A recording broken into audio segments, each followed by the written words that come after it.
In case you didn't decipher this from the title, I broke my hand. Well, I haven't added anything else to it.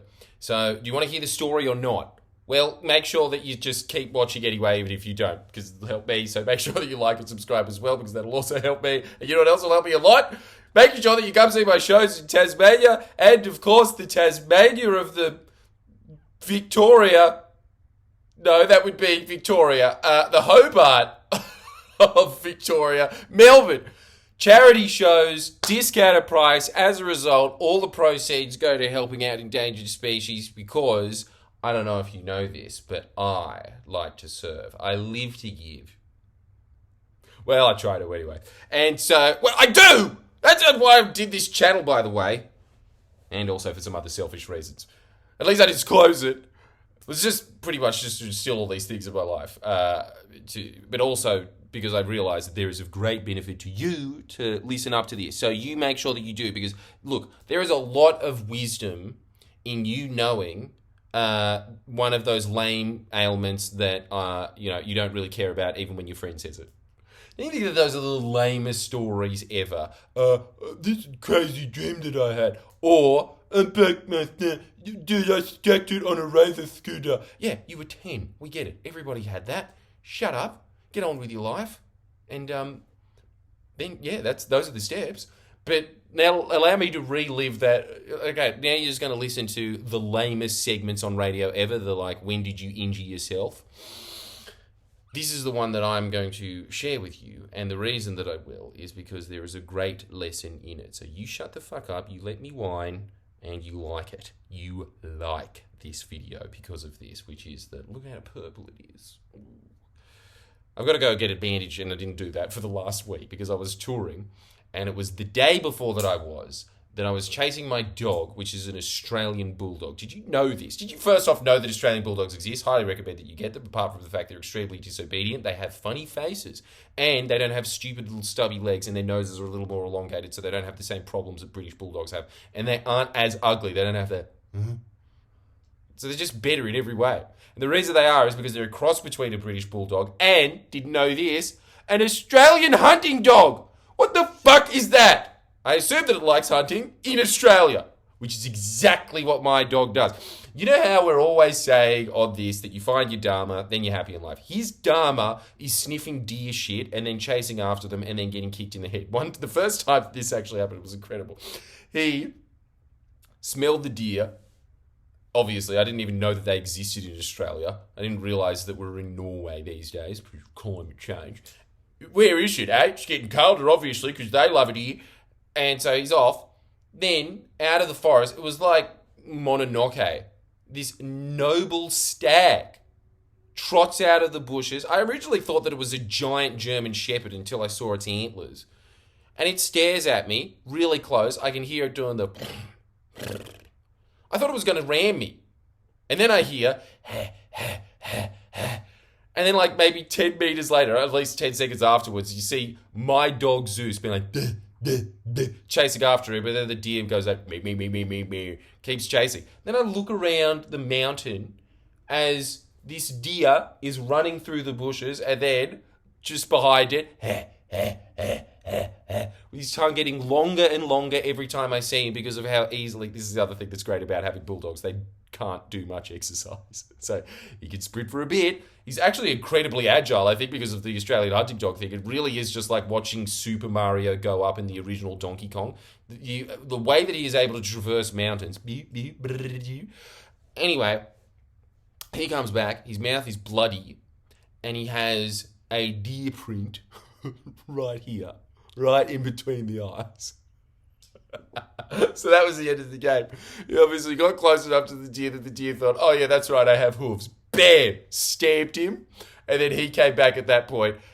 His Dharma fulfilled. I have never seen that animal more happy with being alive. So that's the game now. And I think that he realizes that I'm letting him off less and less of a leash because, I don't know about you, but I don't like seeing my dog with a mouthful of blood and something that would have easily killed a human being. If something kicked you in the head, thank God he's a bulldog and he has a head that is designed to get kicked in the head by bulls. That's why they're called bulldogs. Okay? Now, subscribe if you learned something new there. You've got no choice now. Yeah, so that happened. He keeps doing it. He realizes that I'm putting him on a tighter and tighter leash, as it were, because I want him to run through the wilderness. And originally, I keep going in and out of it. What do you guys think about this? Let me know this. If your dharma in life is chasing deers, and you should see how fulfilled he looks afterwards. It's kind of like if you're becoming an actor at the moment and somebody said, I'm sorry, you're never allowed to act again. And then just maimed your leg for no reason. No, sorry, they said, this is it. You can act, but one of your legs is chopped off. That's pretty much what's happening to this dog. Because every time he comes back, he's injured as a result of chasing these dogs. Anyway, this is all side to the point. But the last time, because I keep restricting how much I allow him to run away, he's getting very, very good at sniffing them out. And so the last time I was like, all right, I'm just going to let him run off so he could do his shit in the woods and I don't have to pick it up. And then I'm just going to call him back. It's just going to be in and out. Really quick operation. Then he's on the lead, and then we're just going to walk around, and then every dog that he's going to run at and try and get in front of the car. And I'm just going to save him at the last second, and that will still be safer than the deers. So he's doing that. I realize, okay, he's done that stupid thing where he's like, I don't know if you ever see this if you have a dog that hunts, they do this thing where, like, he's got floppy ears, but, you know, if he had, like, the dingo ears, they'd be like, pinked up, but they're just like, and then he's just like, and his eyes glaze over, and you realize, all right, he's picked up the scent. He runs off. This time he's gone for an hour. I also have a stupid little French bulldog that has to be on one of those like little retarded toddler harnesses because it's so weird walking around in the bushes. This little, you know, the toddler that has the little monkey bag behind it, and when it runs too fast, beep, beep, beep, beep, and it's just obsessed with Zeus. So it actually sniffs out Zeus, and that's usually how I find him. That stupid little French bulldog with its dumb pig nose is like one of those, pigs that picks up the scent of truffles. Truffle pigs. He does that except for that dog. That's usually how I find him. Except for his stupid little stubby legs. Every time we go over a stream or something, he just looks up at me. He's like, and I have to pick him up and go over. I'm actually really impressed that his dumb pug nose is able to still work to that level. Isn't it incredible that dogs are able to sniff each other out like that? Well, I think it's incredible anyway. You think it is. Come on, I'm not the only one. Then just get real for a second, okay? Stop screwing around. And then you just get to an impassable point where neither of us could go because we aren't Super Mario in Donkey Kong Country. And so that was the end. And so I just went back and steamed about it, was mad, was walking around in the bush. It was coming to the creek where there's just a bunch of houses on either side. I asked this bogan lady, have you seen a dog walk past? She's like, no, stop looking in my backyard. And then I just go, okay, thanks for your time, ma'am, and keep walking. And then I hear this, actually, wait, there he is, go get him, he's down there. I'm like, where is he? And I'm like, Zeus. I start running after him. I didn't realize this, but did you know that when it rains, it's muddy? And I'm looking down and my feet are covered in it. It was terrible. And that's the end of the story. No, and then the end. All right, guys, make sure you sign up to Jordan Shanks. I truly do mean that, by the way. If you do not sign up to Jordan Shanks, you will not get stuff that is way, way better than the stuff that is on this channel. Stuff that will change your life instantly. Bam! Problem after problem that you have. Oof. You got any problem with life, I've got the solution for it. I've also got the character traits that will build you up into the best human being that you can be so you can fuck a bunch of hot bitches and get heaps of fast cars and money. I know how to do that. That's a Jordan Shanks, and it costs $2 a week. And the reason that I want to keep you there is that I just want to keep coaching you. I want you to invest in it so that you feel like you have to come back and watch. Otherwise, you're just wasting money, and I do not want you to waste that. I want you to sign up. Make sure that you do. It's in the links. Go get your tickets as well. Anyway, at that point, I fell down a mudslide. And that's what happened. I fell down the mudslide, did the tumbling over, be like, son of a... And instead of the skateboard smacking me on the head, it was my French bulldog going like, and smacking me. And the French bulldog was fine. I wasn't. And I'm sitting there, panting on the ground. And then there's a pause. And then I hear the bogan lady say, are you okay? I think the short answer to that is no. I broke my hand in several places, it feels like. I'm going to have to check that out tomorrow. It is excruciating. And then, when I was touring around in Brisbane, everybody in Brisbane knows this story because I've already heard it. But yeah, I picked up a glass with my broken hand. I was like, dropped it on the ground, slipped on it, ripped my thigh. It is the most painful thing that I've ever felt. It is just ripped the front part of it. You can feel it kind of just sliced in half. I feel like Goku when he's been fighting Frieza for so long that one of his eyes is like this, being like, that's me. Or my dog. My dog is just constantly busted up. I feel like he's just running on broken legs. He doesn't even care. Idiot. And so anyway, that's my life at the moment. Now, the self-help principle in this is,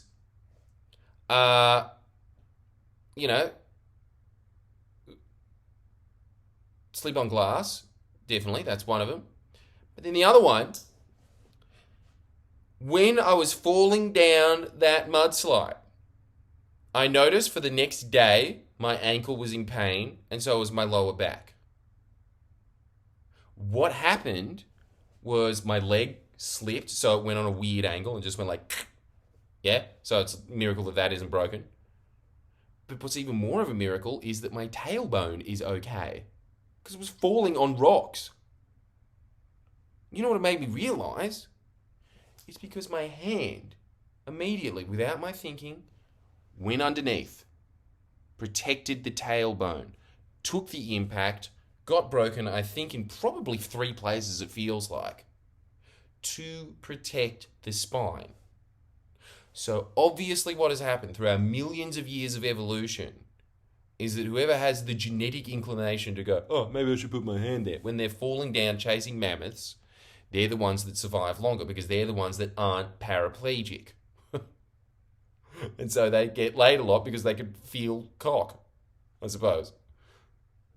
And that would make them suggest that they're homosexual. I'm talking about the ones that are able to breed. So the ones that have sex with women, they would be able to feel their penises because they're not paraplegic. You know what I was trying to say. So what I'm saying is, isn't that phenomenal? Isn't that incredible? I have never thought about what happens if you fall down a cliff.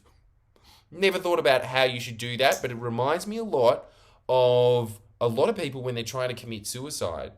Say that they're going underwater. If you're committing suicide, you really have to make sure that what you are doing, this is a little FYI tip, this is very bright, but apparently you just have to make sure, try this at home, kids, that if you're putting a plastic bag over your head, you got to make sure that you can't rip it even with superhuman strength, because when you are suffocating, you think that you want to die. A lot of the time you don't. A lot of the time it's just a conscious idea that you want to die, but the reptilian part of your brain still wants to keep living. Of course it does. Everything on planet Earth. I think this is always something that you need to remember when you're thinking of like, am I thinking of killing myself because, do I need to live or not? Well, there is a part of you that definitely wants to live, because a lot of those times, superhuman strength will be able to rip that off. Noose, able to rip the rope off, down. The body starts kicking into its own inhibition. It's just like, okay, that's the thing that's stopping me from getting that. You consciously know that you did it yourself. Your hand doesn't, so your hand just goes, rips it off. And that's the same thing when you're falling down a cliff. Instead of making me paraplegic, it just went, all right, I'm going to break this hand instead. That'll take the force. Human beings have evolved to survive to that level. What I am saying is, and it is the Sam Harris point, free will doesn't exist. This is why you need to sign up to this channel, because I am going to pick up where nature left off. I'm going to breed you like my Australian bulldog of like, I like the fact that it has a pressed up nose. I like the fact that it can get kicked in the head. I don't like the fact that it can only survive until 8. And I don't like the fact that it has stubby little legs that are always getting broken. So let's elongate the legs and build out the snout. That's what I'm going to be doing to you. I'm going to breed success into you, because this is how your life works. You mostly do most of what you are doing unconsciously. It is the same thing that I'm talking about when the junkie accosted me, and then I immediately started to get confrontational and in his face and, bringing it back on him. And the reason that I was doing that is because I have been training my entire life to be on stage. And so anytime anybody yells at me, my immediate response is, they're a heckler, put them down. That's how I handle those situations, because of a lifetime of being on stage. That's what I want from you. I want you to have these principles instilled in your mind so much that that is just what you rely on. That is what you do on a daily basis. When you don't do it, you feel weird. If you go to the gym a lot, you will know that feeling. That if you don't go to the gym for a week, you feel disgusting. People that do not go to the gym for a week don't feel disgusting if they don't go to a gym for a week. That's what I want from you, from your mind, which is so much harder to condition than the gym, because the mind is the thing that makes you want to go to the gym in the first place. But let's extend that to the rest of your life. How do we do that? How do we get you so that in all of your life, you're always doing the best option, the I'm going to break my hand instead of the spine? Because we can do that. We can pick up where evolution left off. There is a lot of neuroscience neuroscience research that is showing that there are habits, there are beliefs, and there are character traits that you should be developing to become successful, whatever you define successful to be.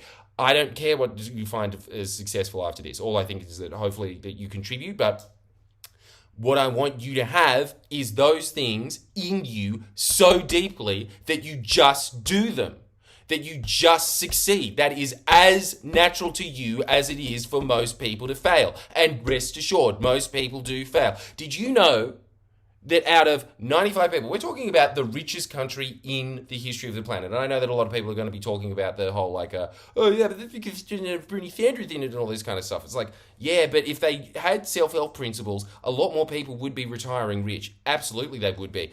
But out of it, 1%, and these are people that started, we're talking about people that started off middle class or worse, 1% of people will retire rich, 5% will retire in the bracket that is known as financially independent.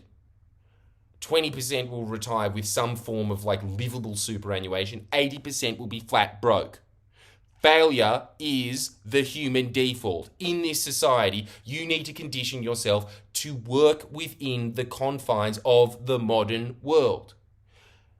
I know how to do it. Not to brag, but I really do, because it's just, if you read 300 books on anything, you're going to know how to do it. So make sure that you sign up to Jordan Shanks if you want that information.